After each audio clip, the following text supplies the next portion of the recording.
ఓం శ్రీ సాయిరామ్. భగవాన్ శ్రీ సత్యసాయి బాబా వారిచే రచింపబడిన సందేహ నివారణ నుంచి మరికొంత భాగం తెలుసుకుందాం. సాయిరామ్. భక్తుడు, స్వామి ఒక సందేహము అడుగుదునా? స్వామి అంటున్నారు, తప్పక అడుగుదునా అనుట ఎందుకు? భక్తుడు, కొంతమంది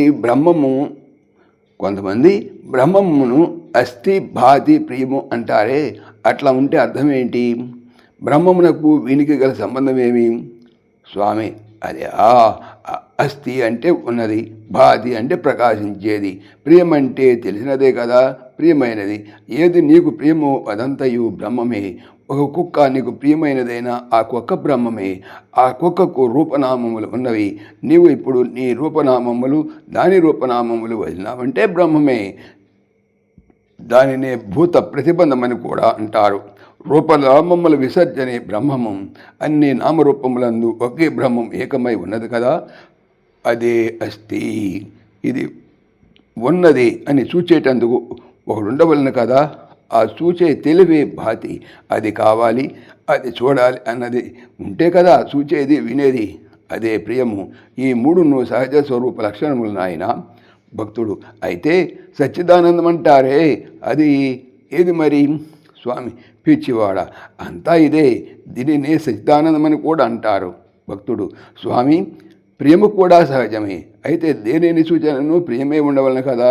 తేళ్లను, పాములను, విషపురుగులను కానీ మరే ఇతర క్రూరమృగములను కానీ సూచన ప్రీతిని రాదే.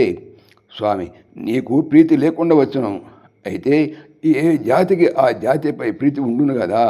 దొంగకు దొంగను చూస్తే ప్రియము, భక్తుని చూస్తే ప్రియము. అలాగే ఒక్కొక్కటికి దానిపై ప్రియం ఉండి ఉంటుంది. భక్తుడు, ఇప్పుడు ఈ లోకమున అస్థి భాతి ప్రేమలు తెలుపు ఉదాహరణములు ఏమైనా ఉంటే తెలుపండి స్వామి, పైదంతయు అర్థపుట్టలేదు. స్వామి, పిచ్చివాడ, ఏవైనా ఉంటే తెలిపితివే, లేనిదేది? అంతా బ్రహ్మమే కదా. చూడు, ఒక చిత్రమునకు పోదువు, అయితే అక్కడ చిత్రపటము ఎప్పుడు ఉన్నది కదా. అదే అస్థి. చూచేవాడును కదా, వాడు నీవే అనుకో. నీవే భాతి, ప్రియము. నామరూపములతో కూడిన చిత్రాలు వస్తూ ఉంటాయి, పోతూ ఉంటాయి. వానిని భ్రమించగా తోసివేస్తేను ఉండే తెర ఉండనే ఉన్నది కదా. అక్కడ ఒక జాగ్రత్తను కనుగొనవలను. ఒక రంధ్రము నుండి వచ్చే సన్నని కాంతితో తెర మీద బొమ్మలను చూస్తాము. ఆ ఆవరణరహితమైన పెద్ద లైటే వస్తే బొమ్మలు కనపడుతున్నా అంతా ఒకే వెలుతురుగా ఉంటుంది. అదే రీతిగా మనస్సు అనే చిన్న వెలుతురు ద్వారానే చూస్తే నానా వ్యర్థములైన ప్రపంచము గోచరిస్తుంది. ఆత్మజ్ఞానం అనేటువంటి పెద్ద లైటుతో చూస్తే అంతా ఒకటే వెలుతురు, అనగా ఒకే బ్రహ్మముగా కనిపించును. తెలిసినదా? భక్తుడు, చాలా బాగా అర్థమైంది స్వామి. భూత ప్రతిబంధం ఏదని తెలిసినది. వర్తమాన ప్రతిబంధాలంటారే, అవి ఏవి?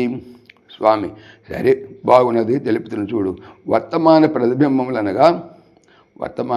ప్రతిబంధములనగా విషయాసక్తి లక్షణమని, కుతర్కమని, ప్రజ్ఞామాంద్యమని, విపర్య దురాగ్రహమని 4 విధములుగా ఉన్నది.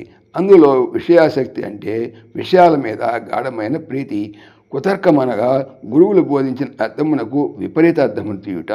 ప్రజ్ఞామాంద్యమనగా గురువులు చెప్పిన అర్థజ్ఞానములు బుద్ధికి ఎక్కకుండుట.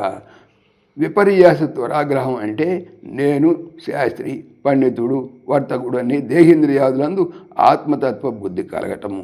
వీటిని వర్తమాన ప్రతిబంధకాలు అంటారు. భక్తుడు, ఇంకా భావి ప్రతిబంధంగా ఏమి స్వామి? స్వామి, ఓహో, అది పాపకర్మల వలన ఎప్పుడు వచ్చేదే, తెలియకుండానే వచ్చేదే. సాయిరామ్. పవిత్రమైనటువంటి భాగవతం. భాగవతం చెప్పేది ఏమిటి? బాగా అవుతాము అనే